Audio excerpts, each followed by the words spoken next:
In September 1979, Francine and I were taking Mark Richard to the Mission Training Center in Provo, Utah. We were driving our little American Motors Gremlin, and we drove down early, started out early in the morning, and we went to the Provo Training Center and dropped Mark off and turned around and headed back home. And we got to Idaho Falls, and we were getting pretty tired, so we decided we'd rent a room and get a night's rest. And so we rented a room, and that was about 5 o'clock in the afternoon, and we went right to bed and woke up about midnight, and we said, "Guy, we might as well get on back on the road and get closer to home." So at midnight we got up, packed our stuff back up, got in the car and headed down the road. There wasn't any cars on the road. We got out of town. It was just dead. It was about, when we got to the Monida Pass on the way home on the border of Montana and Idaho, we topped out on the Monida Pass. It was about 2 o'clock in the morning. We didn't see any cars, and there wasn't any cars coming or going.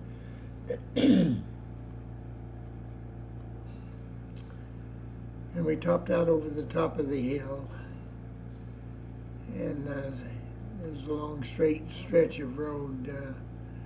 It's probably 20 miles long, and flat, pretty flat, going downhill, of course, but straight, and nevertheless. The road was a 2-lane road,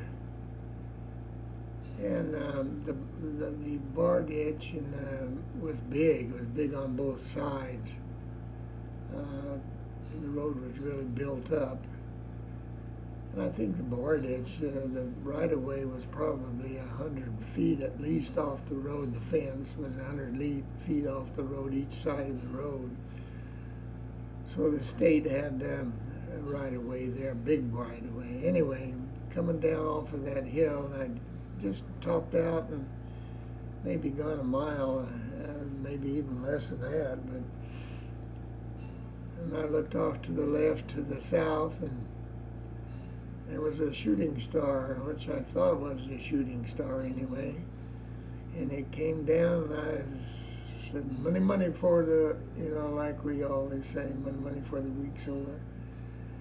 And it's, whenever I did that, the thing, usually they flash out, If you can say money for the week's over before they flash out, you're supposed to get money. Oh, yeah. Anyhow,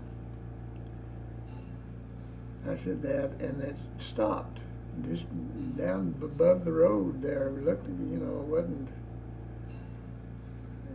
I don't know how it was, a mile or two away then.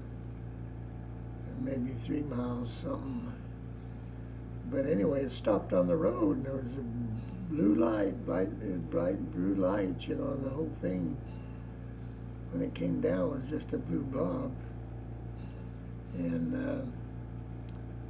dang, it stopped down on the side of the road. Then it started coming down toward me, off on the bar ditch side, on the left-hand side, south side. And it was coming down that bar ditch area. It didn't come over the road. It came over the bar ditch area and was headed toward me. I thought, what the Sam heck is that? I couldn't figure out what that was. No, I couldn't figure out what the blue lights, was he looking for something or what, And I thought, I just sat there and driving my car about 60 or 70, whatever the speed limit was. Francine was asleep, and It got closer and closer, and I thought, that's something strange. That's not normal. And I thought, well, the Air Force must have something out here going on. And it got, I think it got to about a quarter of a mile in front of me. And I could see it was, I thought it was maybe a helicopter. But it turned and went straight across the road in front of me. Then I could see the blue lights around the edge of the rim, and I could see the shape of it was like a saucer.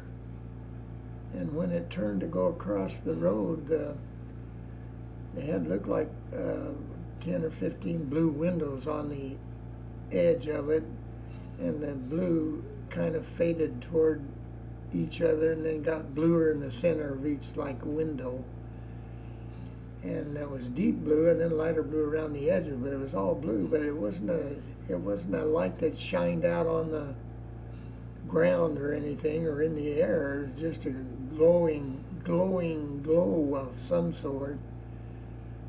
And it crossed the road in front of me there, and I kept thinking, what the Sam heck is that, you know? And I said, Francio, wake up. And Francio woke up and looked around and says, what? I said, look at that UFO. She jerked her head around. She said, where? And it pulled on, and in a minute it got off the side of the road. It was about as wide as the road, the whole machine. And I'm guessing, 10 or 15 feet maybe in thickness or depth in the middle. The edges were rounded and tapered, and I've got a photo of one what it looked like. And it crossed the road, and as soon as it got across the road, it disappeared.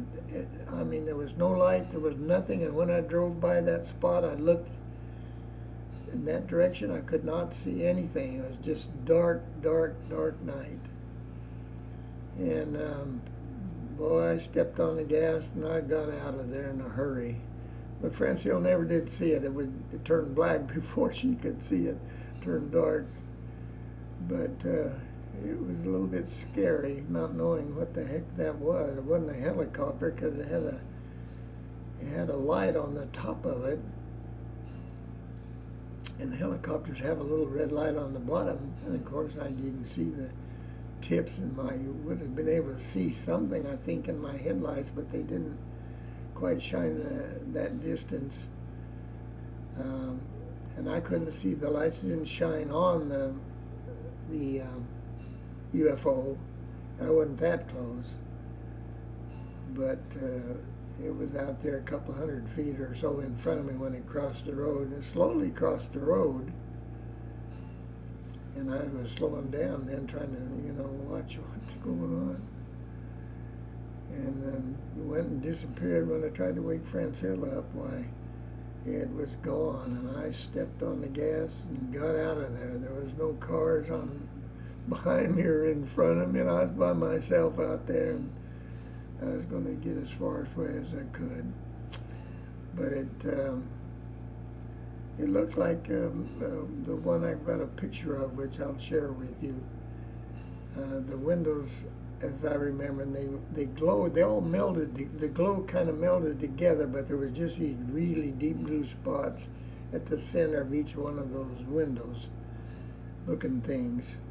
And I don't know, the window looked a little bit far for me to tell how tall the window. It was at least a foot high, I think, and probably 2 feet, 2 feet or maybe 3 feet wide.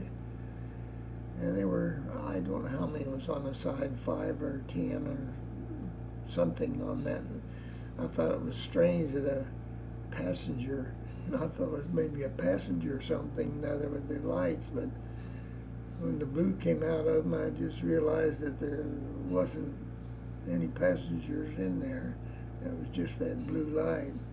And it wasn't a bright flash light at all. It was just a glow, light glow, but it was distinct. and it was that blue. It was really a deep blue in the middle, and then little lighter blues toward each window or each opening, whatever it was, you know. But I remember that vividly, and seldom tell the story to anybody. But I'd like, you know, somebody to hear it anyhow. And when you talk about UFO and they see you're crazy or you're seeing things and all that stuff, but I know what I saw, and it wasn't an airplane and it wasn't a helicopter, and it was something, you know, strange, which I would call unidentified, and it was pretty good size, thinking of you know, a helicopter size, because it was as wide as the road. I figure about 30 feet, and 10 to 15 feet high. It would in the center, and the bottom was sort of flattish, and the top had a little crown, thicker at the top rather than on the bottom. And I didn't know how anybody could really stand up in there, and if they were standing, they could probably sit okay. But anyway, I'd like to share that with you, and I'll guarantee you I wasn't dreaming and I wasn't sleeping, and I don't tell lies, so that's my story. Enjoy.